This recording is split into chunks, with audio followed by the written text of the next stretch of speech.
دعوت اسلام کا پہلا دور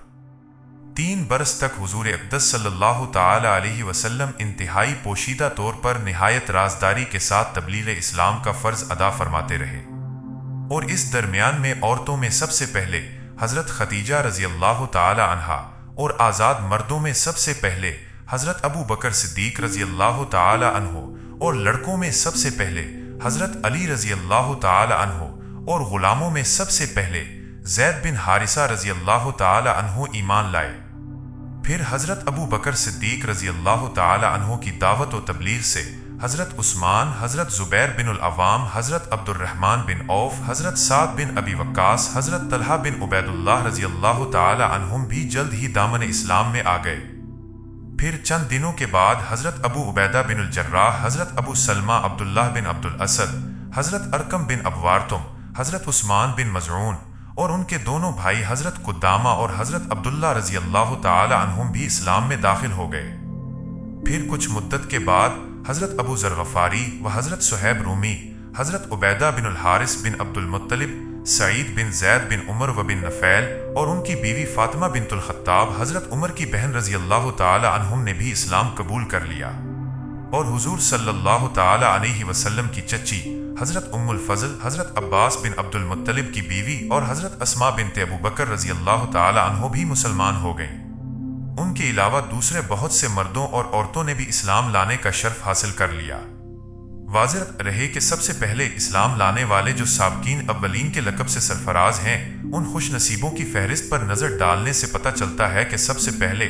دامن اسلام میں آنے والے وہی لوگ ہیں جو فطرہ نیک طبع اور پہلے ہی سے دین حق کی تلاش میں سرگرداں تھے، اور کفار مکہ کے شرک و بت پرستی اور مشرکانہ رسوم جاہلیت سے متنفر اور بیزار تھے۔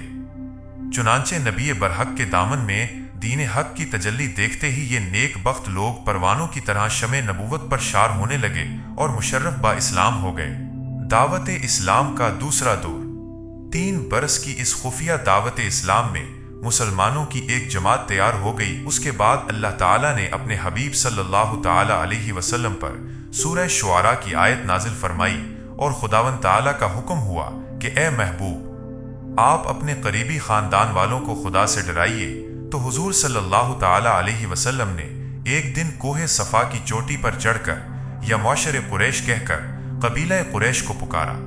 جب سب قریش جمع ہو گئے تو آپ صلی اللہ تعالی علیہ وسلم نے فرمایا کہ اے میری قوم، اگر میں تم لوگوں سے یہ کہہ دوں کہ اس پہاڑ کے پیچھے ایک لشکر چھپا ہوا ہے جو تم پر حملہ کرنے والا ہے، تو کیا تم لوگ میری بات کا یقین کر لوگے؟ تو سب نے ایک زبان ہو کر کہا کہ ہاں، ہم یقیناً آپ کی بات کا یقین کر لیں گے، کیونکہ ہم نے آپ کو ہمیشہ سچا اور امین ہی پایا ہے۔ آپ صلی اللہ تعالی علیہ وسلم نے فرمایا کہ اچھا، تو پھر میں یہ کہتا ہوں کہ میں تم لوگوں کو عذاب الہی سے ڈرا رہا ہوں، اور اگر تم لوگ ایمان نہ لاؤ گے تو تم پر عذاب الہی اتر پڑے گا۔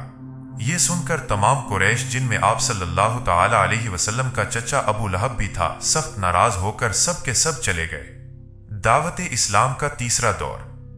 اب وہ وقت آ گیا کہ اعلان نبوت کے چوتھے سال سورہ حجر کی آیت نازل فرمائی، اور اللہ تعالیٰ نے یہ حکم فرمایا کہ اے محبوب، آپ کو جو حکم دیا گیا ہے اس کو علانیہ بیان فرمائیے۔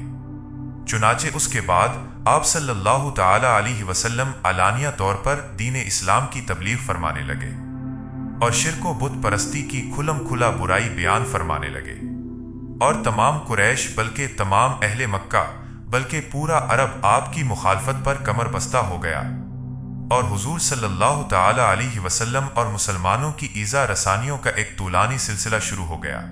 رحمت عالم صلی اللہ علیہ وآلہ وسلم پر ظلم و ستم۔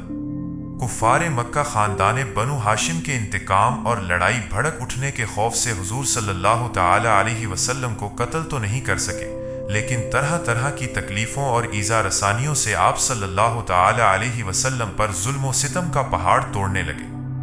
چنانچہ سب سے پہلے تو حضور صلی اللہ علیہ وآلہ وسلم کے کاہن، شاعر یا مجنون ہونے کا ہر گلی کوچہ و بازار میں زوردار پروپیگنڈا کرنے لگے۔ آپ صلی اللہ تعالی علیہ وسلم کے پیچھے شریر لڑکوں کا غول لگا دیا، جو راستوں میں آپ صلی اللہ تعالی علیہ وسلم پر پھپتیاں کستے، گالیاں دیتے اور یہ دیوانہ ہے، یہ دیوانہ ہے کا شور مچا مچا کر آپ صلی اللہ تعالی علیہ وسلم کے اوپر پتھر پھینکتے۔ کبھی کفار مکہ آپ صلی اللہ تعالی علیہ وسلم کے راستوں میں کانٹے بچھاتے، کبھی آپ کے جسم مبارک پر نجاست ڈال دیتے، کبھی آپ کو دھکا دیتے، کبھی آپ صلی اللہ تعالی وسلم کی مقدس اور نازک گردن میں چادر کا پھندا ڈال کر گلا گھونٹنے کی کوشش کرتے۔ روایت ہے کہ ایک مرتبہ آپ صلی اللہ تعالی علیہ وسلم حرم کعبہ میں نماز پڑھ رہے تھے کہ ایک دم سنگ الکافر عقبہ بن ابی معیط نے آپ صلی اللہ تعالی علیہ وسلم کے گلے میں چادر کا پھندا ڈال کر اس زور سے کھینچا کہ آپ صلی اللہ تعالی علیہ وسلم کا دم گھٹنے لگا۔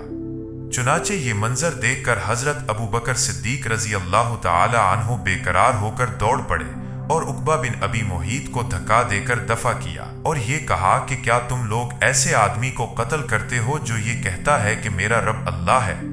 اس دھکم دھکا میں حضرت ابو بکر صدیق رضی اللہ تعالی عنہ نے کفار کو مارا بھی اور کفار کی مار بھی کھائی۔